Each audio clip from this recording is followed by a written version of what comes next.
Assalamualaikum warahmatullahi wabarakatuh. Perkenalkan, nama saya Ronald Fernando, NPM 2340102038, jurusan Manajemen Sumber Daya Perairan, lokal A2, kampus saya Universitas Borneo Tarakan, mata kuliah Fisiologi Hewan Air. Baiklah, saya akan menjelaskan materi tentang osmoregulasi. Osmoregulasi pada hewan air adalah proses menjaga keseimbangan cairan dan garam dalam tubuh mereka agar sesuai dengan lingkungan sekitarnya, baik itu air tawar maupun air laut. Hewan air, baik itu ikan, moluska, atau invertebrata lainnya, memiliki mekanisme osmoregulasi yang berbeda-beda tergantung pada lingkungan tempat mereka hidup. Secara umum, proses osmoregulasi adalah upaya atau kemampuan hewan air untuk mengontrol keseimbangan air dan ion antara di dalam tubuh dan lingkungannya melalui mekanisme pengaturan tekanan osmose. Proses osmoregulasi diperlukan karena adanya perbedaan konsentrasi cairan tubuh dengan lingkungan di sekitarnya. Jika sebuah sel menerima terlalu banyak air, maka ia akan meletus. Begitu pula sebaliknya. Jika terlalu sedikit air, maka sel akan mengerut dan mati. Osmoregulasi juga berfungsi ganda sebagai sarana untuk membuang zat-zat yang tidak diperlukan oleh sel atau organisme hidup. Untuk organisme akuatik, proses tersebut digunakan sebagai langkah untuk menyeimbangkan tekanan osmose antara substansi dalam tubuhnya dengan lingkungan melalui sel yang permeable. Berikut adalah faktor-faktor yang mempengaruhi osmoregulasi pada ikan, ialah lingkungan osmotik. Bisa kita lihat di sebelah, lingkungan osmotik di mana ikan hidup adalah faktor penting yang mempengaruhi osmoregulasi. Ikan air tawar hidup dalam lingkungan dengan konsentrasi garam yang rendah, sementara ikan air asin hidup dalam lingkungan dengan konsentrasi garam yang tinggi. Kemudian, struktur dan fungsi ginjal.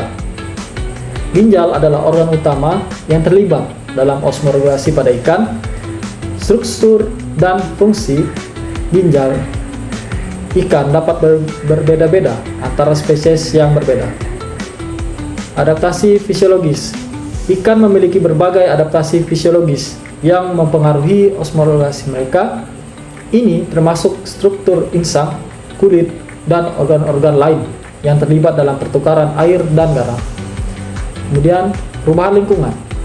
Perubahan lingkungan seperti perubahan suhu atau salinitas air dapat mempengaruhi osmoregulasi pada ikan. Lingkungan yang tidak stabil atau ekstrim dapat menyebabkan gangguan osmoregulasi dan stres pada ikan.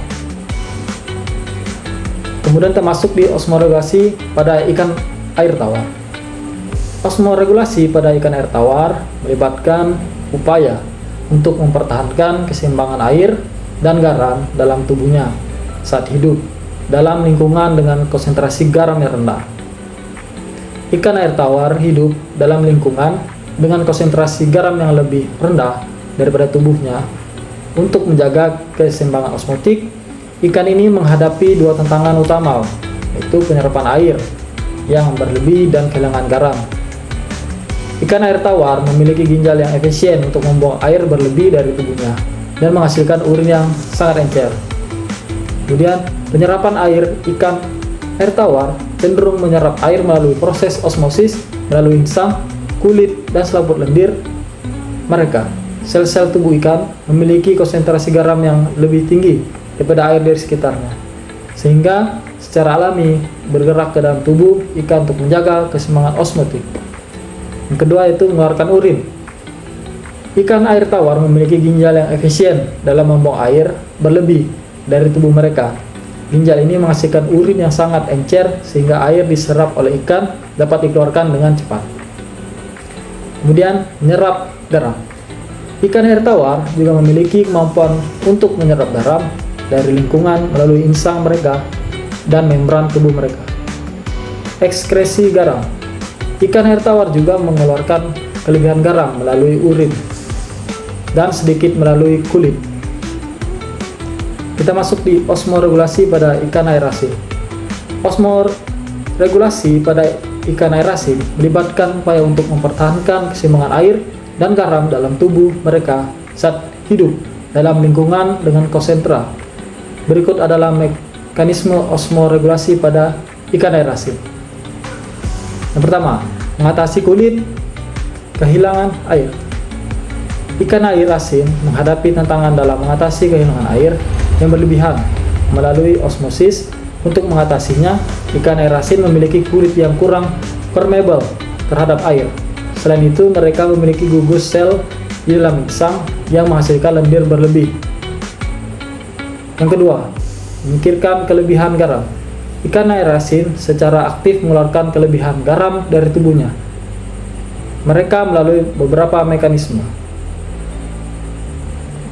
Selanjutnya, mengeluarkan garam melalui kelenjar klorida. Ikan air asin memiliki kelenjar klorida khusus di insang yang berperan dalam mengeluarkan kelebihan garam dari tubuh. Baiklah, sekian pemaparan materi dari saya. Kurang dan lebihnya, saya mohon maaf.